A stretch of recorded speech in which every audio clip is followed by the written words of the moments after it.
A new piece in the Wall Street Journal detailing the growing alliance between former President Donald Trump and Elon Musk. Join us right now on the set, Wall Street Journal reporter Emily Glazer, who co-authored that story. It has gone viral. Everybody's talking about it.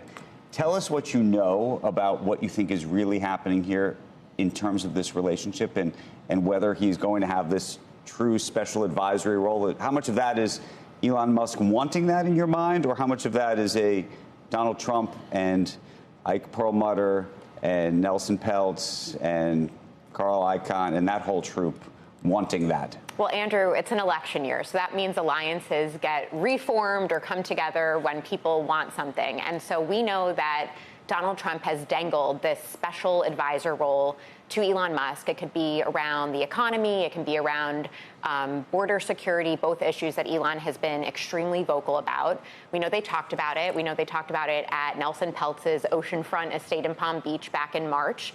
And while it isn't fully hammered out yet, it's something that could happen should Trump win the presidency. But so here's the question about how much of this has been was a just thrown out idea. How much of this was discussed prior to the breakfast? I'm just trying to understand whether this was just a sort of random thought that Donald Trump threw out there, whether this was something that Ike threw out there, this was something that Nelson Peltz said, hey, Donald, you should make him the special advisor, and that's what we're talking about, or we're talking about something much more serious?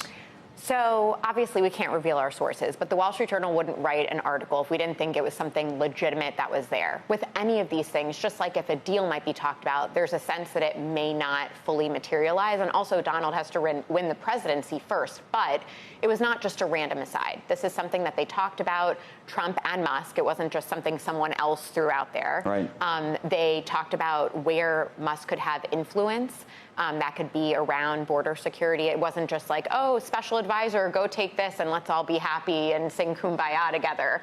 So we know that there were discussions about it. We know it's still out there as a possibility. Right. And what do we think from the Elon Musk side? So I gather, I can see why Donald Trump would like this to be out there.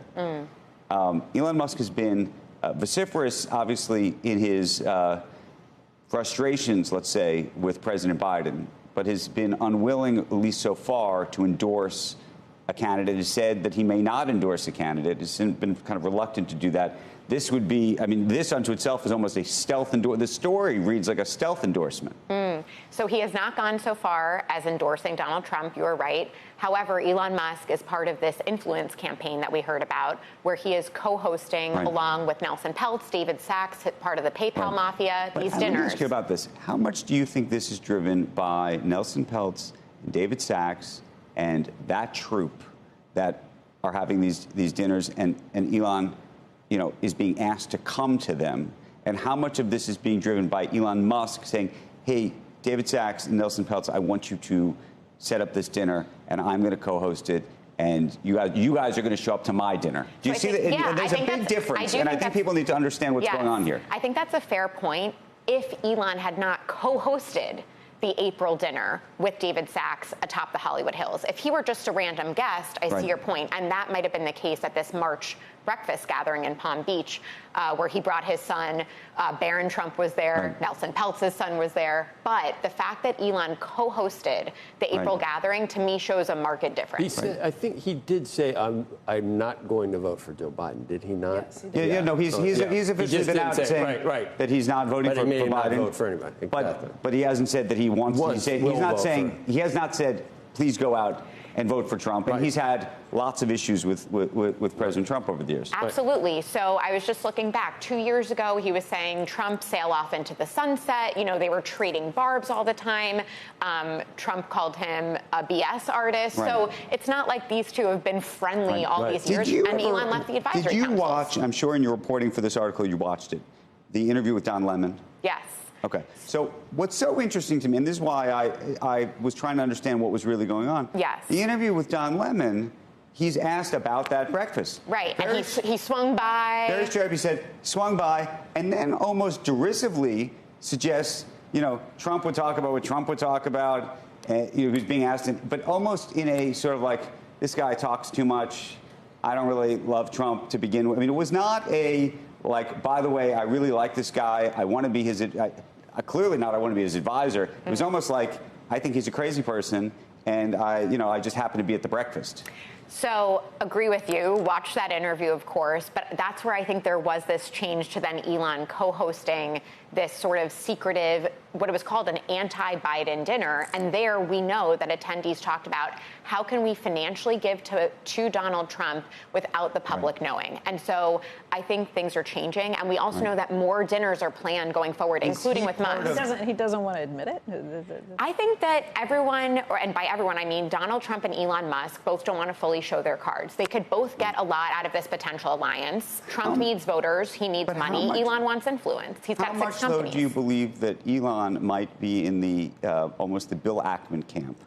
And I think Bill Ackman has a view. I think it's a bit of a fever dream, but a view that somehow if you criticize President Biden enough, that maybe somehow magically Joe Biden will say, you know what, I'm not going to run for president anymore.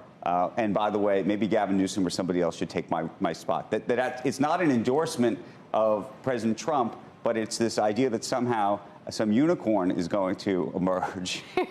That is going to. The whole Democratic Party is leaving that as a possibility. That's why the debate is so early. The problem the Democratic Party has is you'd have to let Kamala have her shot, and they don't want to let Kamala have her shot. So I would say this on Elon Musk. I don't think he's waiting for that kind of pipe dream because he has made it very clear that he does not support Democrats anymore and that he's voting Republican.